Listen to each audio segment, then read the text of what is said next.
Hi guys. We're going to learn our second type of factoring, which is called the box method. Now, if you're using your factoring book, we're going to put the box method all the way down. Oh goodness, there, all the way down at the very bottom. So you'll notice that I skipped some, right? Because we're going to fill these in later this week.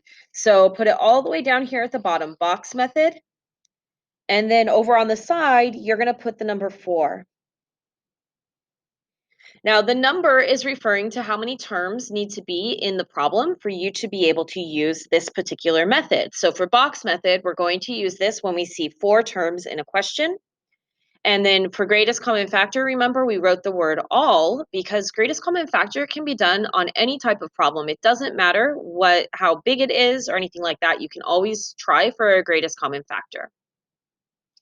If you're not using a factoring book, you're writing this on a piece of lined paper and you want your title to be box method on your lined paper. And then if you are using your factoring book, go ahead and open it up to that very, very last section, right? So here it was closed and I'm opening it up to the very, very last section. We're going to do a total of 4 problems today. So you can do 2 of them on the top and 2 of them on the bottom. All right, and let's get started. All right. So box method, again, is something that we're going to use when we have 4 terms in a problem. You're going to draw, for box method, always a 2x2 box. We will be writing things inside the box as well as on the outside, so you want to make sure your box is large enough that you can write things inside of it. Here's our first example. 12x to the third plus 45x squared plus 32x plus 120. So notice again, 4 terms. Terms are separated by adding and subtracting. To start a box method problem, what you're going to do is you're going to take each term individually. You're going to plug it into one of the boxes. I like to go in order, so I'm going to put the first term in the first box, and the second term in the box right next to it. Then I'll go down to the second row, and so the 32x will go in the first box on the second row, and then the 120 goes in the very last box. So again, to do the box method, you're filling in the box with the original question. Once you've filled in the box, then we're going to start factoring to the outside of the box. And we're going to start by looking at the top 2 boxes, the first row, and we're going to try to find a GCF, a greatest common factor, for those 2 boxes. Now, this is what we learned in our first video. So we need a number that divides evenly into 12 and 45. And then also we can take our smallest exponent on our letter x. And so my GCF for the first 2 boxes, and we're going to write it right out here in line with that first row, right? My GCF is 3x squared. 12 and 45 are both divisible by 3. And then the smallest exponent that I have is x squared out of those 2 boxes. Okay. Once you have your first number out here, we're going to just kind of work our way through the box. And this box is the same as a multiplication chart, which means that this number times this number should give me this box, right? If we follow these over, this should give me this box. And so the next thing that I'm going to ask myself is 3 times what will give me a 12? And x squared times what will give me an x to the third? And those whats are going to go up here. So 3 times 4 will give me 12. And if I have an x squared and I want an x to the third, I just need one more letter x. And so, again, if you multiply 3x squared times 4x, it gives us this box.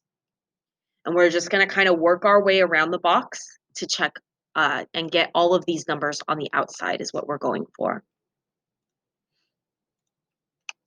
Okay, so next, I'm going to try to get this 45x squared.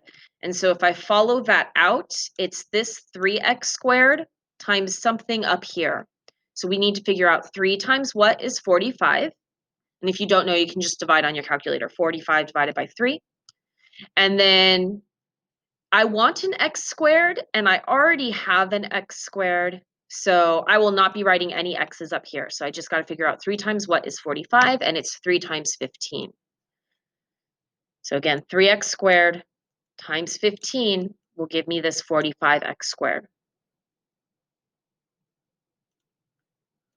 Okay, we just need one more spot.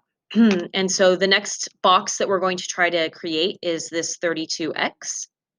Now this 32x is on the second row, so it would have something here, and it's in the first column. So now we're trying to figure out 4x times what makes 32x.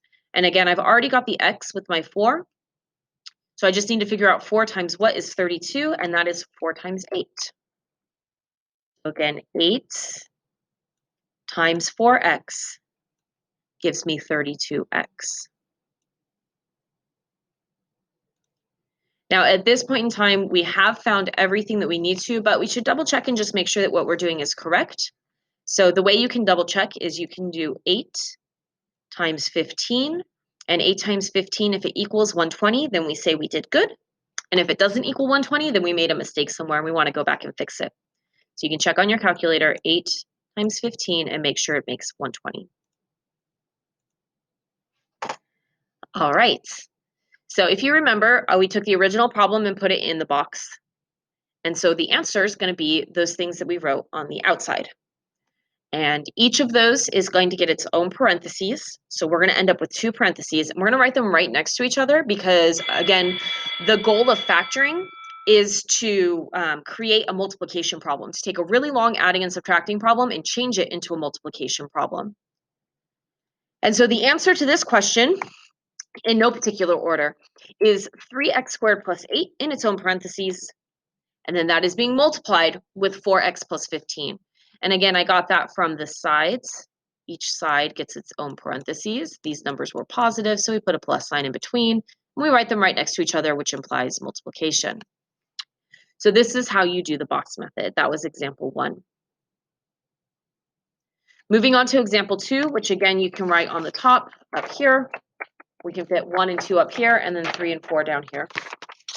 So same as the previous problem, I have my original question, which has 4 terms in it, and I drew a 2 by 2 box, and I will be placing 1 term in each box. You do need to include the signs. So in the first box, I have a UV.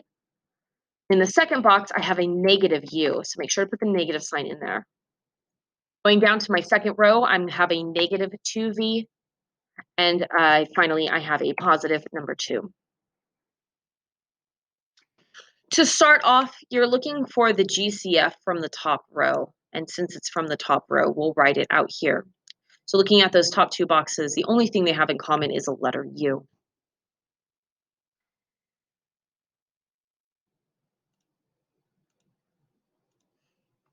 Moving on, this U times something up here needs to become a UV.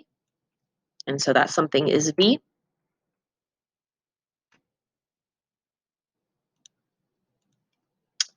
Then we do this U times something up here becomes a negative U. So that would be a negative 1. When you're getting negative signs, they should only be in the second place. So you'll never get negative signs surrounding the first box. They will always come as the second number. So you can get a negative where we just got one, and then you can also get a negative in that last missing spot that we have. So for the last missing spot, it's something times V makes negative 2V, and that's negative 2. So again, these are the only places where you can get negatives. You can get a negative here, or you can get a negative here. We will not get negatives in either of these 2 spots. Those will always be positive. Okay. And then to double check our answer, we try negative 2 times negative 1, and that does equal positive 2. So we did a good job. And at this point in time, we're ready to write our answer. And our answer for this one, in no particular order, the order of the parentheses does not matter. It's what's inside the parentheses that matters. So I get U minus 2 from my left-hand side, and then V minus 1 from the top. And again, you can switch those parentheses. You could put the V minus 1 first and the U minus 2 second, and that would be okay.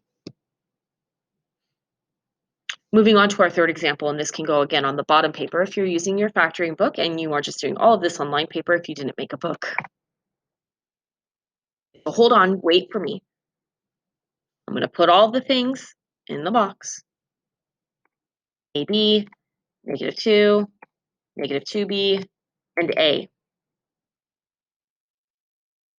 But when I'm looking at those top 2 boxes, when I'm looking at this first row right here, These do not have anything in common. Now, sometimes that will happen, but it's not going to happen to start a problem. To start a problem, you should always have something in common. I'm also running across an issue right here. These don't have anything in common. I'm noticing that there are some things in common. This has an A and that's an A, but they're not lining up the right way. Same thing with the negative twos. They're not lining up the same way. And so sometimes in these questions, you can't just take them and throw them into the box in the order that they're written in. Sometimes you need to change the order around, and that's totally allowed as long as you're not mixing up the actual like parts of a term. So we can't split up the A and the B, but I can switch what boxes things are written in.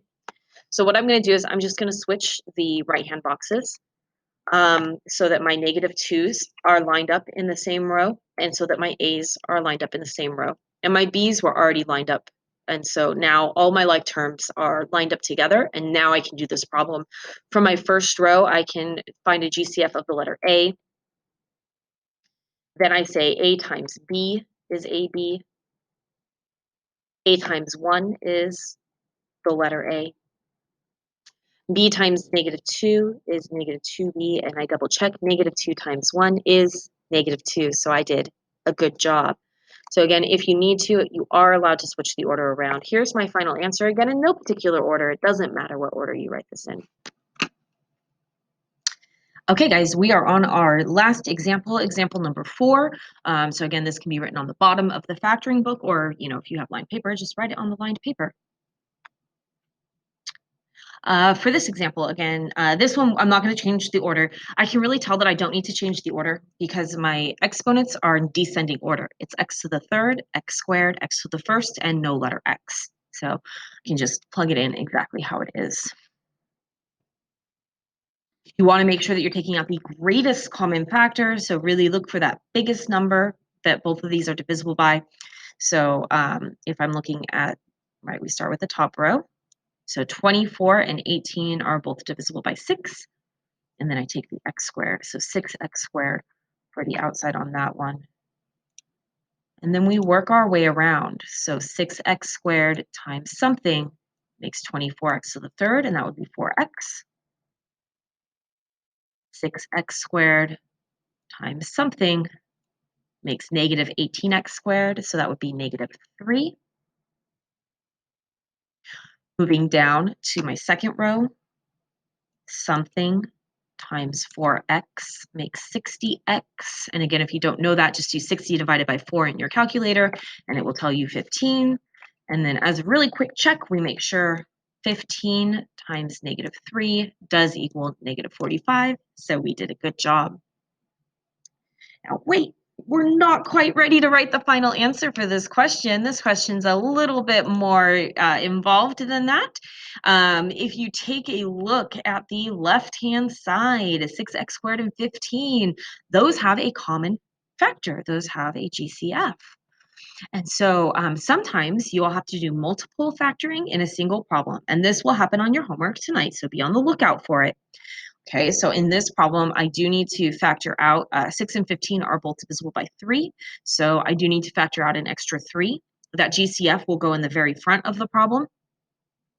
And then here is my final answer. Okay, so I factored a 3 out, which made the 6 into a 2 and the 15 into a 5. And I didn't factor anything out of the 4x minus 3, so that just stayed the same. You just write it as one big multiplication problem. Now, if you had noticed in the very beginning of the problem, all 4 of these terms were divisible by 3. So you could have started by dividing everything by 3 and then using smaller numbers in your box.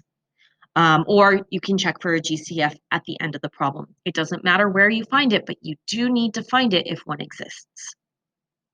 This is the end of today's second video, which means that you are now ready to start your homework.